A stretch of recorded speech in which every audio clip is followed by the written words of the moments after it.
Welcome to Business Outlook, a podcast by the Albuquerque Journal where we focus on 4 revolving themes: real estate, small business, emerging leaders, and technology. If you enjoy our podcasts, please like and subscribe and consider becoming a digital subscriber to the Albuquerque Journal to help us continue to bring you more content like this. You can find this episode and all our podcasts on the Albuquerque Journal website, abqjournal.com, as well as YouTube, iTunes, Spotify, and SoundCloud. See the show notes for a discount on a digital subscription. Thank you for supporting the Albuquerque Journal, New Mexico's leading local news source. Welcome to Business Outlook, a podcast from the Albuquerque Journal Business Desk. My name is Megan Gleason, and I'm an assistant editor here at the Journal. A big shout out to Central New Mexico Community College for sponsoring this podcast and making this kind of local news possible. Today we're talking about technology, specifically climate technology. I bring on the founders of 2 startups that are focused on providing resources to tech communities. We get into how state and federal politics play into tech and how New Mexico has a great opportunity to become a climate technology hub. CNM is truly one college with infinite possibilities in tech and data sciences. CNM offers programs where everyone can learn about software, apps, or how to build websites. You can also choose from AI programs and machine learning, the Internet of Things, and so much more. CNM, one college, infinite possibilities, and a proud sponsor of the Albuquerque Journal's Business Outlook. I've got 2 star entrepreneurs with me today, Vicki Apodaca and Paul Zelizer. Paul in December co-founded New Mexico Climate Tech, a community of sustainability-focused founders working to make New Mexico a climate tech hub. And Vicki is the founder of several tech startups, including Techeria New Mexico, a community that supports Latino professionals in the tech industry. I'm so glad you guys could both come on. Thanks for having us, Megan. Yeah. Yeah, thank you. Excited to be here. Yeah. So why don't you guys tell us a little bit more about yourselves? Paul, do you want to kick us off? Sure. I've been a business coach for 17 years now and really specializes in social entrepreneurs and climate tech companies. For most of that 17 years, even though I've lived in New Mexico since 1993 and love living here, most of my work has been online. I was one of those weirdos who were doing remote before that was a thing. And I just didn't know how to make a living here. And then more recently, Megan, about 2 years ago, New Mexico sort of kind of came and found me. I had started in social entrepreneurship and was working almost everywhere but here. And then New Mexico social entrepreneurship and climate tech have really taken off, and we'll talk about that. And now it's like 50% of my business. So I'm really blessed to get to see the place I love and have been since 93 and my work start to, come together in this beautiful way. Yeah. And what a place to do it. Right? Yeah. Vicki, tell us about you. Yeah, so I'm Albuquerque, born and raised, grew up in the northwest side of town. I went to UNM, got my bachelor's in business out there, and me, like a lot of people my age, left immediately after graduating. But I'm a boomerang. I'm back. I came back about 2 years ago. While I was away, I was in the startup world, founding member of several startups, had some successes, had some exits. Decided that I wanted to move back mostly for the cost of living, but I also miss the mountains and the climate. I'm an outdoorsy person. We hike and ski all the time, hike all summer, ski all winter. And I missed it. And then being near family, I'm Hispanic and family is everything. And we cook and we have tamale day and we got it all. So I'm really happy about that. When I lived in Austin, I discovered Techeria. It's actually a national nonprofit. And when I moved back, I said, hey, do you have Techeria in New Mexico? And they said no. And I'm like, entrepreneur by trade, never started a nonprofit, but definitely started tech startups. And I raised my hand. I'm like, I can start it. And they said, really? Okay.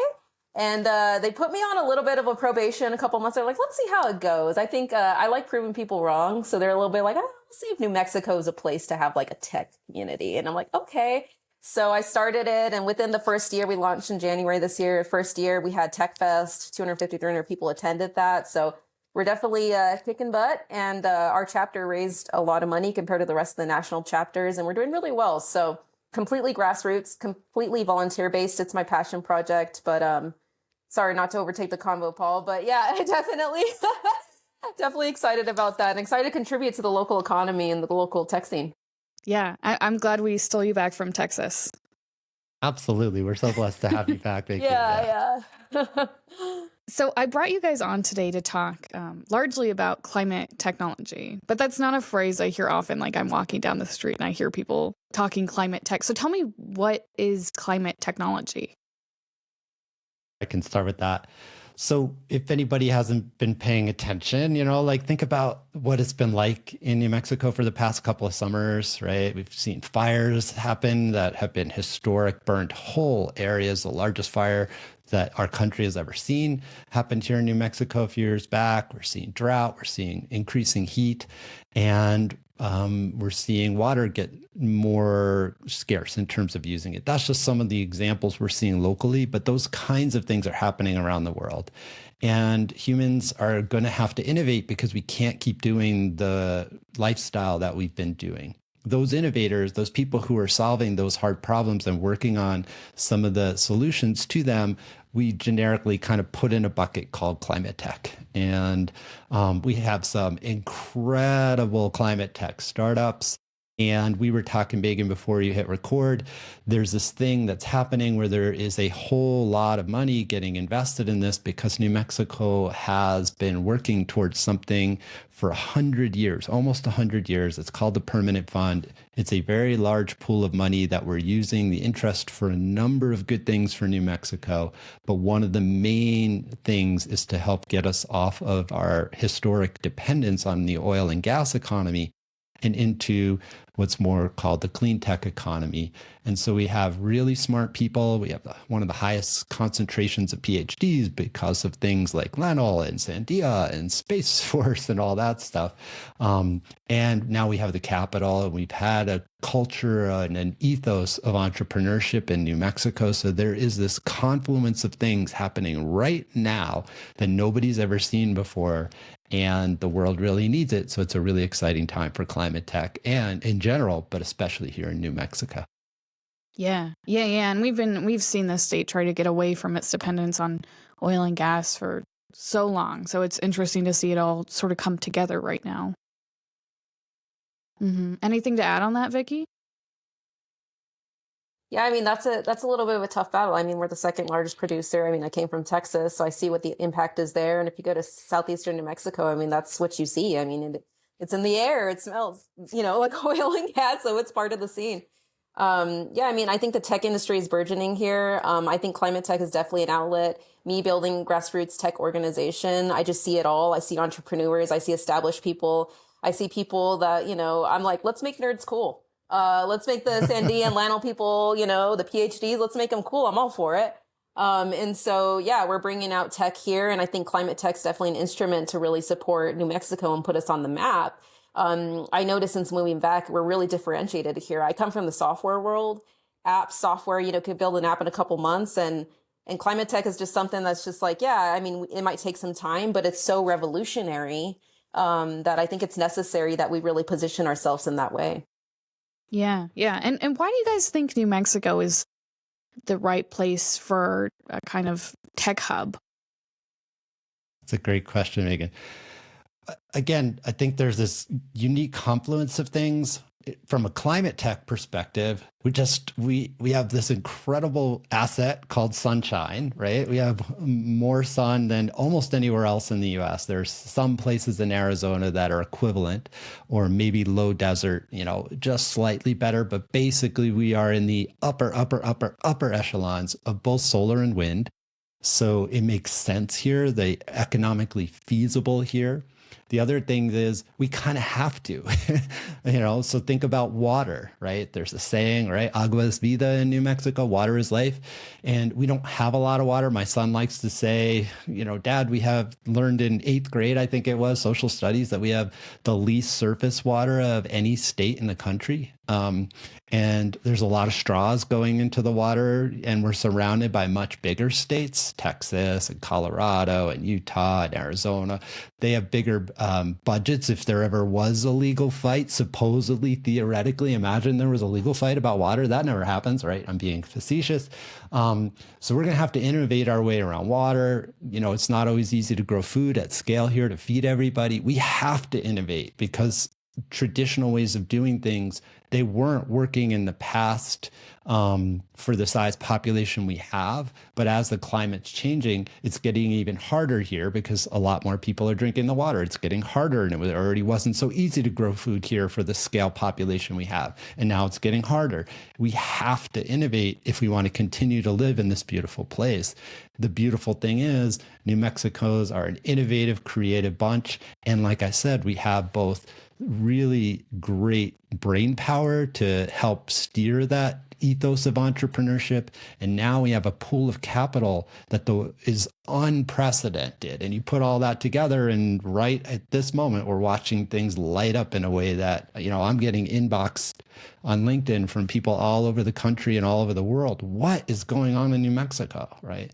That's if you were going to set it up to have this perfect confluence of things blowing up, that's exactly what we're experiencing right now. Yeah. Yeah. Maybe a way to get people to start learning that New Mexico is indeed part of the U.S. Absolutely. You don't need a passport to come here. Yeah. Yeah. Oh my God. Even in Texas, I get that. I'm like, we're next door. I mean, we have Spaceport. I mean, how cool is that? Like, Spaceport is here. The space industry is really burgeoning here. Space Valley Foundation is an organization that's blowing up here. And, tech idea, we see, like I said, I see it from all angles. I see all different industries. Climate tech is a huge component, deep tech, the sciences, but software, hardware, cyber. And it's just interesting to see the convergence. I think, for me, I think the secret's a little bit getting out that New Mexico is a great place to live. The climate is amazing. If you love to be outside like me, I mean, it's one of the best places in the country. If you want to go skiing in the morning and go golfing in the afternoon, you can do that in New Mexico. And so I think we're attracting a lot of people from out of state. And I'm actually personally not super opposed to that. Maybe it's because I moved back from out of state, but the reason being is that we're getting attraction from that. I mean, we're getting these industries that are coming to us and these thought leaders coming to us that are really experts in their trades, and they're coming to us and saying, hey, this is a great place to live. Let me start my venture capital firm here. Let me start my space tech company here. And I just think New Mexico, we're just so familiar oriented that we're willing to welcome people with open arms. And we're like, hey, as long as you're into progress, you're here. And I really hope that, I know the tech industry has been very warm and welcoming to Tech Idea. And I know us as an organization at Tech Idea, we're very warm and welcoming to anybody as long as they're looking for progress and advancements. Yeah. And I want to ask you more about Tech Idea, but first I want to ask Paul about New Mexico Climate Tech. This is a great segue into what New Mexico Climate Tech is and what its goal is. Can you tell us more about that, Paul? Yeah. So the early iteration, I want to give a big shout out to GridFlow, which was one of our next gen battery companies here. They won the pitch competition at Startup Forum earlier this year. Awesome group, Chuck Call and the team there. They started something about 7 months called Batteries and Beer. Right, so they're a next generation battery company, and engineers like to drink beer sometimes. And so they were just going to get together with other battery companies and share a beer. And that started about 7 months ago. And it's because I'm a climate person and a podcaster and a community person, I started hearing from other folks, like there was a group of solar people and sustainable ag people, like maybe we should go to a brewery and we should talk about, and I'm like, hey, look, if somebody is going to buy batteries, they probably need solar. And if they need solar, they're probably going to buy batteries. So let's not silo each other. Let's get all the climate people in one place. And I approached the folks from GridFlow and said, would you consider a rebrand so that we get all the climate people in one place and gather and can resource each other? And to their credit, they said yes. And not only did they say yes, they said, why don't you? And, we're startup people. We're trying to build batteries and raise funding, which they're doing great. But would you run it? You and myself and Steve Spence-Alier. Steve is an awesome IP and patent attorney, and they handed it off to us. So the basic idea here is to be a resource for anybody in the climate space, anybody who's thinking about sustainability, and really accelerate. We've got this incredible group that's coming together. We're already becoming a climate hub, a climate tech hub, but we can accelerate that with just a little more kind of connecting the pieces and building that fabric, the connective tissue between lots of good pieces. And NM Climate is that connective tissue. It's a place where people can come to find out, what they're interested in. But because we haven't been a really robust, high growth startup ecosystem for that long, there's a lot of pieces that aren't yet wired together. And the first goal of NM Climate is to be that place where somebody can enter wherever they are on their startup journey or trying to get into a startup who's doing something really interested in climate and find the resources they need, because it's not like we've been doing this for 30 years. Someplace like San Francisco has been doing it for 50 years or whatever, right?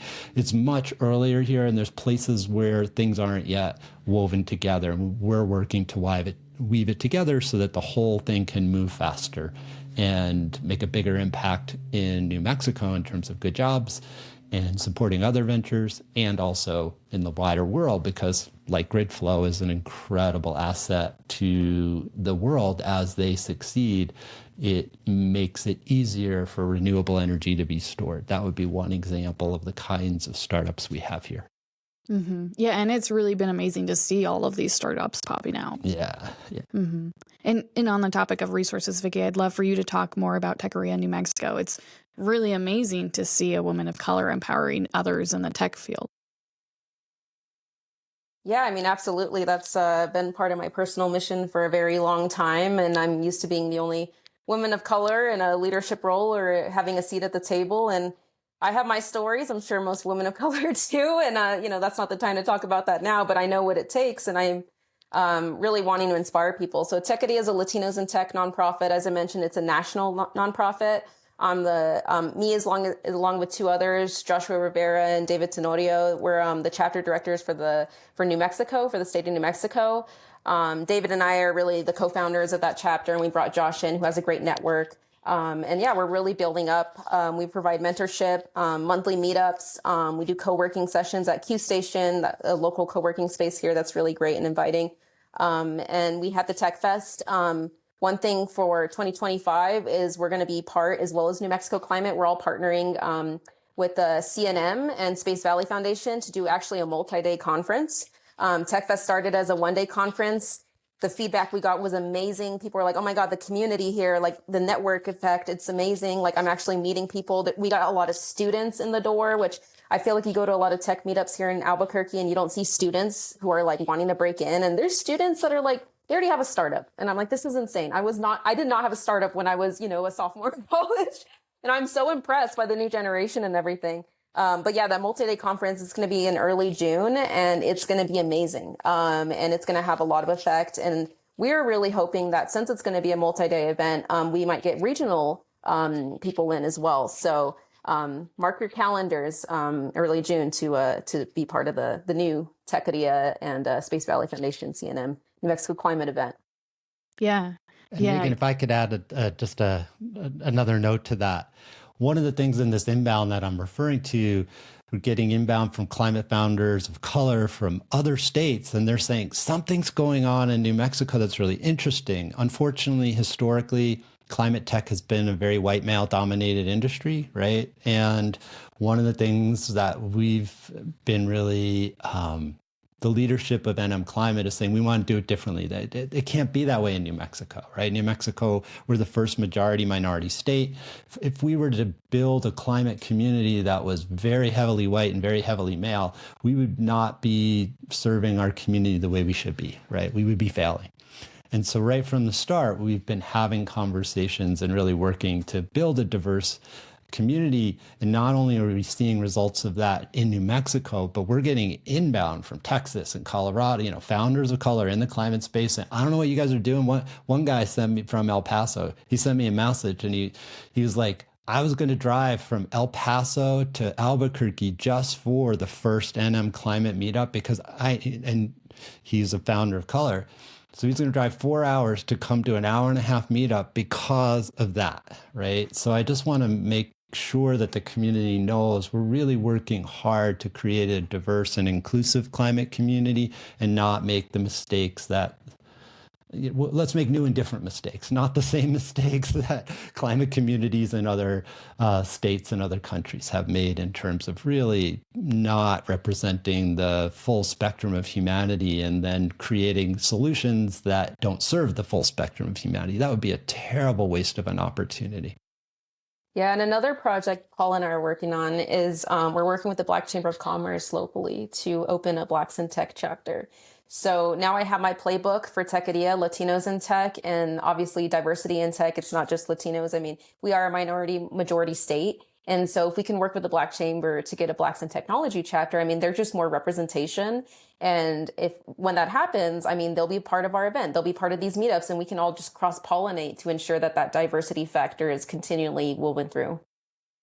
Yeah. And this topic of inclusion, I want to tie it into this incoming federal administration that's been quite vocal about mass deportations. And Vicki, I saw on your guys' website this statistic. I want to make sure I get it right, that undocumented immigrant households pay $46.8 billion in federal taxes and $29.3 billion in state and local taxes.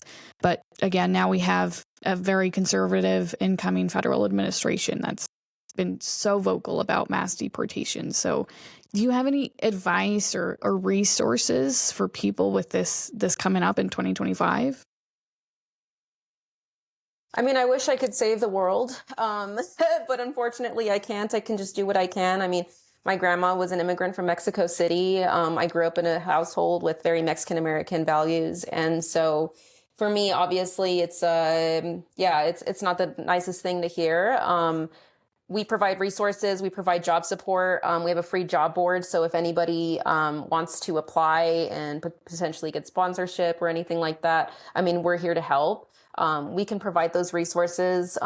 We don't have someone, at the seat of the table in Congress, at least for Techadia, but we hope that if we can get more people of color in leadership roles, that maybe there's an impact there. And I'm hoping that just me being in the position I'm in, I can really support people that look like me and feel the same way as me when it comes to our, multicultural backgrounds, that we can really excel.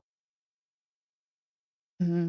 And despite the conservative federal administration coming in, we still have we're a very blue state, all Democratic representatives, senators, very Democratic legislature.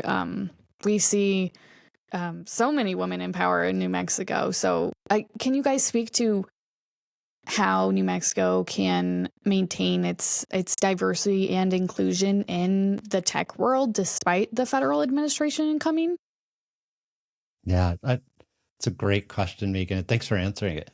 Again, going back to think of the leadership of almost 1930, let's say, that the permanent fund, and I don't know if we said the amount, it's $58 billion, New Mexico's permanent fund. It's the second largest sovereign wealth fund in the country. Only California has a bigger one, but we are a much smaller population. California is like 20 or 30x bigger population. So, but per capita, this is one of the largest sovereign wealth funds that the world has ever seen. Think about that for a minute, right? And was started by leadership in New Mexico almost 100 years ago. So that right now we would be in a position to be more flexible and to be more innovative in our economy. So that's the history. I know people sometimes like to complain about the leadership here because we don't always have all the resources we need, but think of that kind of leadership. 100 years ago, people were thinking about us sitting in New Mexico right now, right? And because they were thinking about that, we have options. We're one of the few states that can make these kind of investments, which is why things are blowing up right now. And we're less tied into other drivers, include like certainly the federal presence in New Mexico in the form of the labs and the military is a very big presence in New Mexico. And we're one of the few states right now that can do innovative things that aren't driven by the federal agenda. Doesn't mean we don't have to pay attention, but we can do things that almost nobody else in America can do right now. And we can do what our population wants. We can listen to our population rather than being driven by some external factor. And again, we're one of the few states that can do that. And that was because of forward-thinking leadership. And we're seeing a continued legacy of folks who are thinking about the well-being of New Mexicans right now in 2024 talking to some of these leaders in state government, and we're very aware of what's happening in Washington, but we have leeway that almost nobody else does. And I feel very, very grateful to be living here right now in this time when I'm concerned about some of those changes that are. Yeah. And to wrap up here, maybe on a bit of a lighter note, I wonder if you both could speak to your favorite tech project or startup that you've been involved in. Paul, do you want to start? Well, Vicki, you've done such incredible things. You start, Vicki. I was like, you're gonna punch it to me. Yeah, of course I am. I'm in a founding role again. So it just so happens to find me, or maybe I find it, I don't know. I went full time to working as like a fractional advisor, fractional CMO advisor for companies this year, and kind of missed building my own things, which is what I've been used to doing for the past 8 years or so. So, and by my own, I mean like really just being in the nitty gritty, and that's the highest highs and the lowest lows. And I think I needed, founders experience burnout all the time. And so I definitely, or even founding members, founding employees. So I definitely needed some time to take a step back. And I took about 6 months and signed up for something. And it's definitely an exciting endeavor. It's called Phalanx. It's a data security and privacy SaaS software. So basically anybody it's for anybody. All my companies have been mission driven, meaning they've all been for anybody. Anybody can access. I worked in fintech, and last company was Stellarfy. It was to provide credit access for everybody, because getting a credit score, even as an immigrant, is like nearly impossible. So understanding those issues. But I advise a lot of companies. When I do advisory, I really like to advise female founders or people of color. I was advising a Brazilian founder for a while. She's in San Diego. So yeah, there's a lot of really great stuff out there. Locally, I mean, GridFlow is one of the really cool projects. There's a lot of really cool projects. I have some advisory clients locally. One of them I spoke to, it's an IoT wearable technology yesterday. So there's a lot of really, really great tech out here. I'm pushing for more software just because that's my background, but the IoT and the hardware and the deep tech and the space tech, I mean, it's all really amazing, and I'm glad to see it happen. Yeah, there's so much out there. All right, Paul, you can't sidestep. Okay. Well, I kind of am going to sidestep, but I'm kind of not. So my answer is I love being in that more consulting role. I'm a coach and a consultant primarily. That's how I earn my living. So asking which is my favorite project is like asking which is somebody's favorite child. You're not allowed to do that. And it's true. I love my clients and I love the ecosystem. So there is a way in which it's like I can't choose, but I would say I've never been so excited about anything as this NM Climate initiative, because I love being in that role of kind of weaving together and networking and helping a whole ecosystem. That's sort of my passion and genius, is inclusion and helping, like the whole rising tide lifting all boats. And when somebody like think of GridFlow, they started this initiative called Beer and Batteries, but they're busy and they're awesome, but sometimes the newsletter would go out, hey, 16 hours before a meetup, they would send out a newsletter, and then people are like, I wish you would have told me. Well, they're a startup, right? So to be in that role to help an ecosystem, because I'm not in the craziness of a startup, is really exciting for me, and I'm wired for it, and it allows me to help a lot of different startups as opposed to just kind of going into one. And there aren't that many people in our ecosystem that have a lot of experience, and I'm blessed to I've been doing this for 17 years now. So NM Climate is my favorite, but it really is everybody who's interested in climate in New Mexico. So I'm kind of sidestepping the question, but I'm kind of not. Yeah. Okay, I'll take it. And okay, I wasn't going to ask this one, but I'm actually quite curious. Red or green? Oh. Christmas. Okay. Red. I mean, Christmas sometimes, but red. Yeah, you got to go red. Okay, it depends on what it is. Yeah, that's true. That's true. It does. It depends on what it is. Like I like red chili enchiladas. But yeah, I don't know. Depends on what it is. A red smothered burrito, breakfast burrito. Like, yeah, that's I'm a trail runner. That's why part of the reason I'm here. I should have said that, Vicki. Like, I'm totally So like, you need to go do a long run and then you go get a red smothered burrito. You're in heaven. Yeah. I love it. All right. Well, guys, thank you so much for joining today. This is a great conversation. Thanks for having us, Megan. You reached out Thanks to for us. having I'm us. super grateful for that. Yeah. Yeah. Yeah. And for our viewers out there, stay tuned every Monday for Business Outlook episodes. But otherwise, we'll see you next time.